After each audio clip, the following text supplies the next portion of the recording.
Hey students, we'll be starting with new chapter that is Eklavya.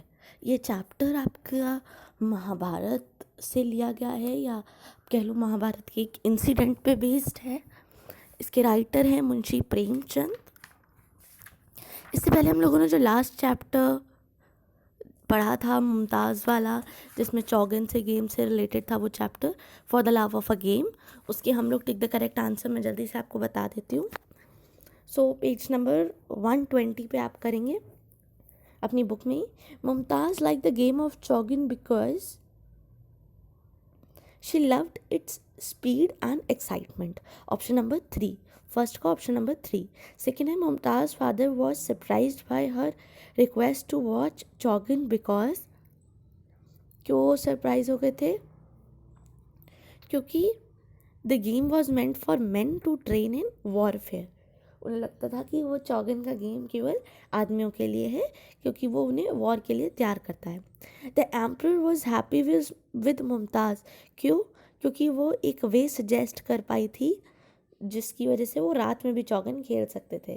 That is option number 3। She was able to suggest a way to play chaugan after dark. ठीक है, चलिए अब start करते हैं Eklavya. Eklavya is based on Mahabharata, Munshi Premchand का chapter है, आपको बता चुकी हूँ मैं। तो एकलव्य कौन था? बहुत अच्छा वो धनुर्धर था। धनुर्धर मीन्स जो आर्चर होते हैं, बो एंड एरो चलाने वाले, वो बहुत ज़्यादा अकम्प्लिश्ड आर्चर था, राइट। और इनके जो गुरु थे, आपको मैं कंप्लीट चैप्टर जैसे जैसे रीड करेंगे वैसे वैसे हम बताएंगे। इसमें एक गुरु हैं, गुरु द्रोणाचार्य। वो जो पांडव के 5 पुत्र हैं। पांडव कौन थे? एक किंग पांडु थे हस्तिनापुर के, उनके 5 बेटे थे, उनको पांडवास कहा जाता था। युधिष्ठिर, भीम, अर्जुन, नकुल और सहदेव। ये रॉयल पैलेस में रहते थे अपने कजन्स के साथ, एंड इनके कजन्स थे कौरवास। कौरवास 100 लोग थे। एंड आपको पता है महाभारत का युद्ध पांडव और कौरवों के बीच में हुआ था। इनके सब पांडवों के गुरु थे द्रोणाचार्य। वो वॉरफेयर एंड जो आर्म्स वगैरह होते हैं, मीन्स जो भी लड़ाई में शस्त्र होते हैं, उन सबको यूज़ करने में एक्सपर्ट थे। एंड उन्हें ग्रेट वॉरियर्स, जो ब्रेव वॉरियर्स होते हैं, उनको ट्रेन करने के लिए बुलाया जाता था। तो जो गुरु द्रोण थे या द्रोणाचार्य, वो एक एक्सीलेंट टीचर प्रूव हुए थे। एंड उन्होंने वो जिसको भी ट्रेन करते थे वो एक्सीलेंट फाइटर बनता था। Bhim and Duryodhan could wield the mace with strength and skill. Bhim और दुर्योधन किस काम के थे बच्चों? ये लोग गधा चलाते थे। क्या चलाते थे?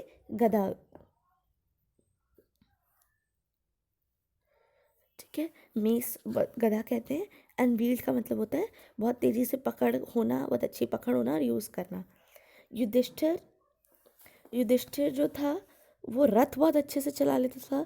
जो चैरियट होता है, चैरियट रथ, तो वो चलते हुए रथ से वार कर सकता था। एंड 2 ट्विंस थे, नकुल और सहदेव। वो बहुत अच्छे स्वॉर्ड्समैन थे, बहुत अच्छे तलवारबाज थे।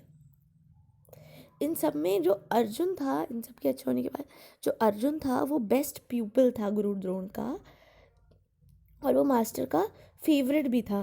क्यों? क्योंकि वो एक ऑलराउंडर था।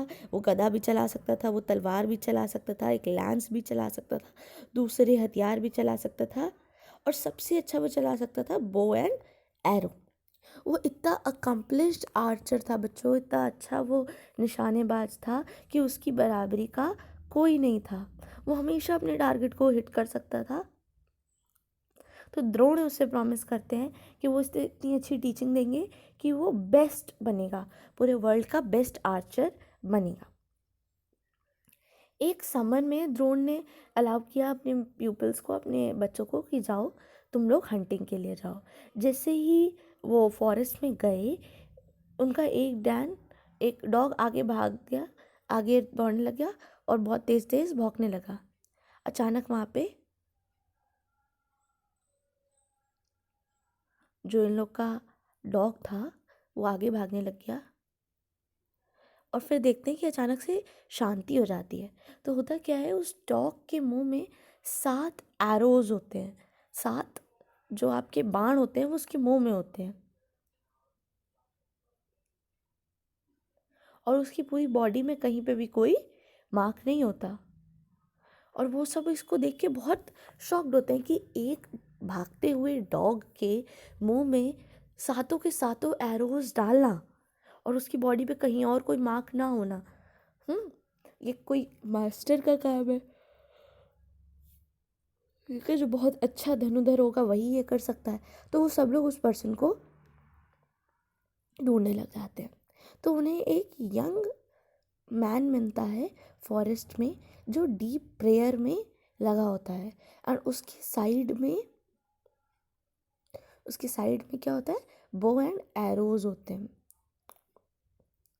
और उसके सामने उसने एक प्रतिमा बना रखी होती है गुरु द्रोण की, द्रोणाचार्य की एक स्टैचू बच्चू बना के रखा होता है उसने।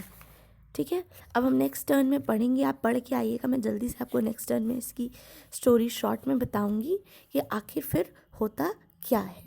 Thank you children.